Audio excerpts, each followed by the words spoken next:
It's probably greater than the sum of its parts when you just analyse it purely from the point of view of its nutritional value in terms of energy and fibre, because when you analyse grain, maize, wheat or barley and then oats tends to be a lot higher in vitamins and minerals as a grain than some of the other cereals. And I think then when you consider the fibre and the fats, there's a lot of additional health benefits there that just maybe don't come in the other grains.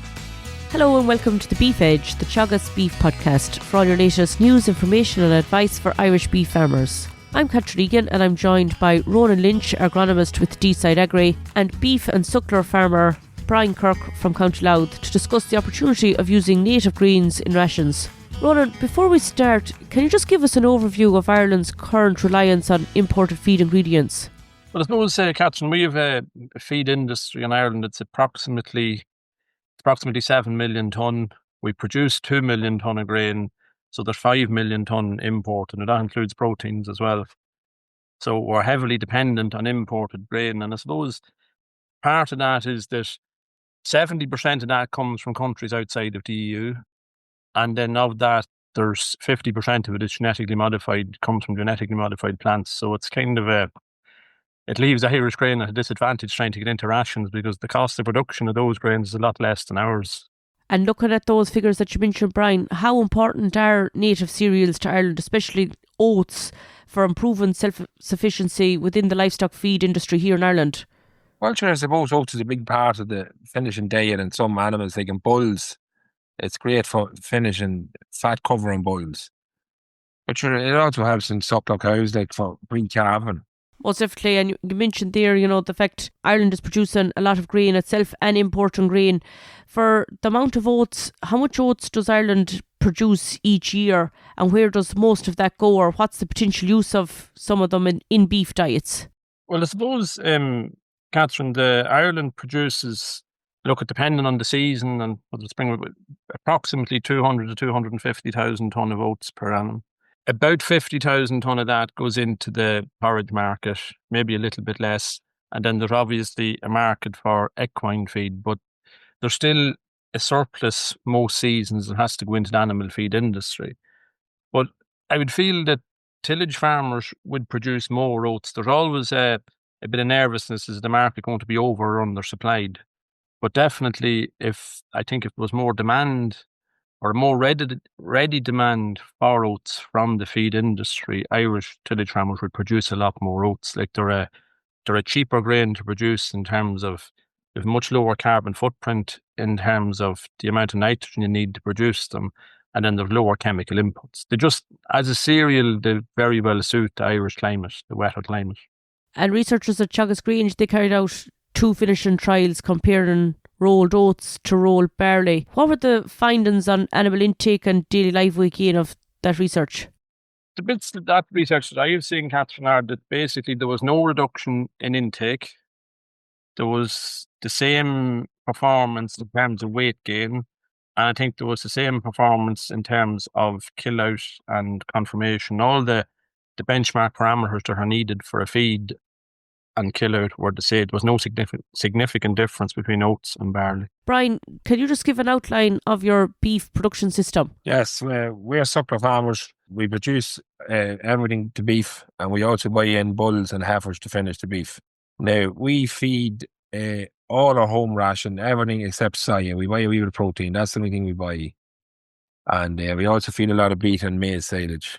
And as part of that system, you grow a lot of tillage crops. What tillage crops do you grow as well? We grow wheat, barley and oats for feed.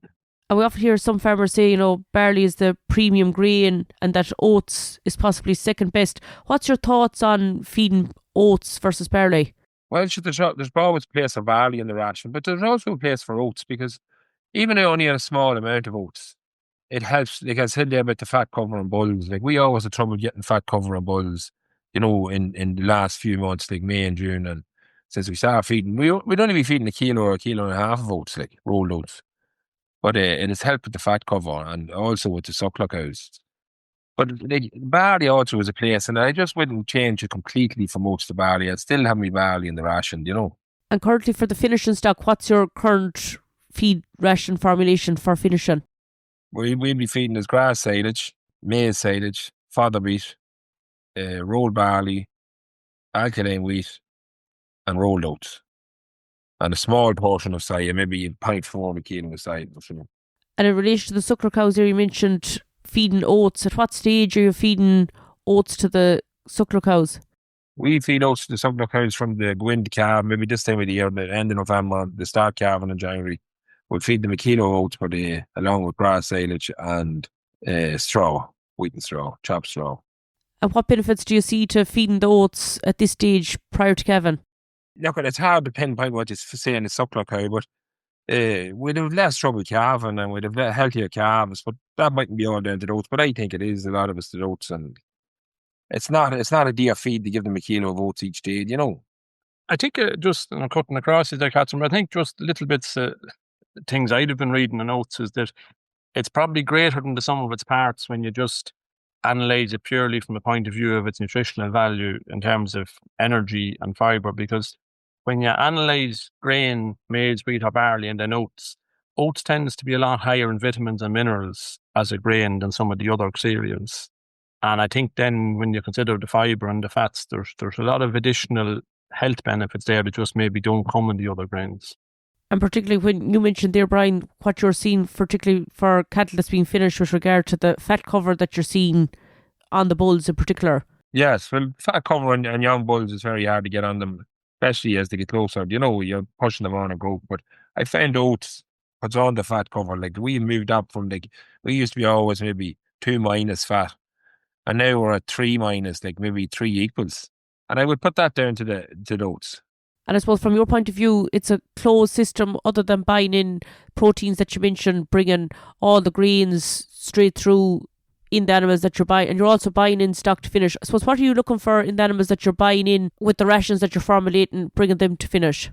Well, so we're looking to try to make money on them. Isn't that the biggest thing you're trying to do? But you're looking for good animals, animals that are healthy and you can finish them fairly quick. For farmers that's listening today, the fact that you're finishing cattle and growing the crops, what would you see as the key takeaway message about using oats in a finishing diet? Well, sure, the key message this year would be the price of oats. Like oats is probably €30 a tonne cheaper than barley, is it, Ronan? Yeah. And sure, it'll have all the benefits of a kilo of barley, so I can't see why you wouldn't use it. The way I look at oats is, people that's buying rations, probably the mills probably don't want to put as much oats in because it's another ration to have to add to their diet. Do you know what I mean? Whereas if you're growing it yourself, and as Ronan said, it's probably a cheaper crop to grow. And what other factors do you think are driving that price difference for oats being competitively priced compared to barley? Well, I suppose at the minute, Catherine, the market is probably oversupplied with oats, and I would feel that oats don't naturally find their way into the feed market in Ireland. For whatever reason, I'm not exactly sure. But I think when you put two industries together, I think the tillage industry would be more than happy to do contracts for oats at a price that's marginally lower than barley if they were fairly confident and sure that the mills were going to have a requirement for them.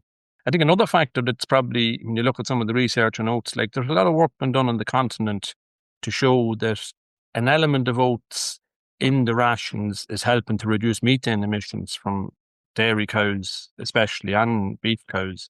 And that seems to be a lot more prominent where there's good quality grass silage being fed to the animals. The combination of the grass silage and the proteins in that mixed with the oats and the lipids and the fibres and the oats just seems to reduce the methane a little bit. And I think that's probably something, I think that merits a bit more work and a bit more recognition. It's something we have to look at as part of an overall reduction in emissions from agriculture.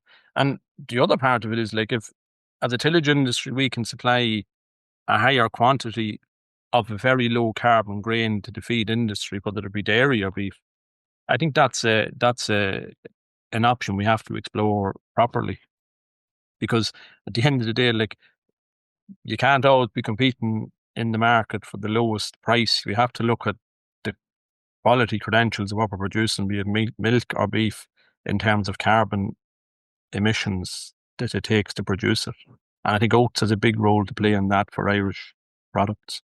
From what you said there, Ronan, it's very important with regard, reducing methane emissions and emissions overall, the fact we're having a homegrown native grain such as oats. What other benefits are you seeing at farm level with farmers that you're working with that's using oats? Well, I think, Catherine, another part of it is that's worth mentioning is that we've seen the rollout of AgNav through Teagasc and Board Bia and ICBF. So I suppose if you were to take oats, it's shown now from AgNav that oats is a very low carbon footprint per tonne produced. Depending if you're chopping straw, it could even be as low as 0 kilos per tonne. It's certainly not going to be over 100 kilos per tonne.